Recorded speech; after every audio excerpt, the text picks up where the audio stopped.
il y a de bonnes nouvelles, de mauvaises nouvelles. La quasi mauvaise nouvelle, c'est qu'au niveau de l'IA cœur, on a perdu le combat. Alors, tous les grands modèles sont américains ou chinois. On en a un qui est au Mistral, qui est un modèle européen, mais dont les capitaux sont pas encore majoritairement américains, mais pas loin. Notamment, il y a un grand deal avec Microsoft.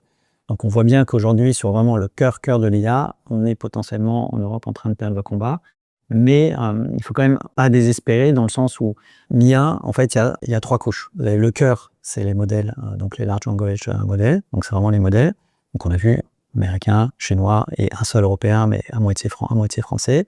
Après, vous avez une deuxième couche où là, en fait, l'idée, c'est ce sont des startups, des scale-up qui vont vous aider à accéder de manière automatisée, de manière beaucoup plus facile, compréhensive à ces modèles pour que ça change en fait votre quotidien. Et ici, en tout cas, au niveau de l'Europe, on n'est pas en train de perdre la course. C'est-à-dire on est présent, on n'est pas largué, on n'est pas leader, mais on n'est pas largué. Et donc, dans cette deuxième couche, il y a vraiment beaucoup d'acteurs qui commencent à peser.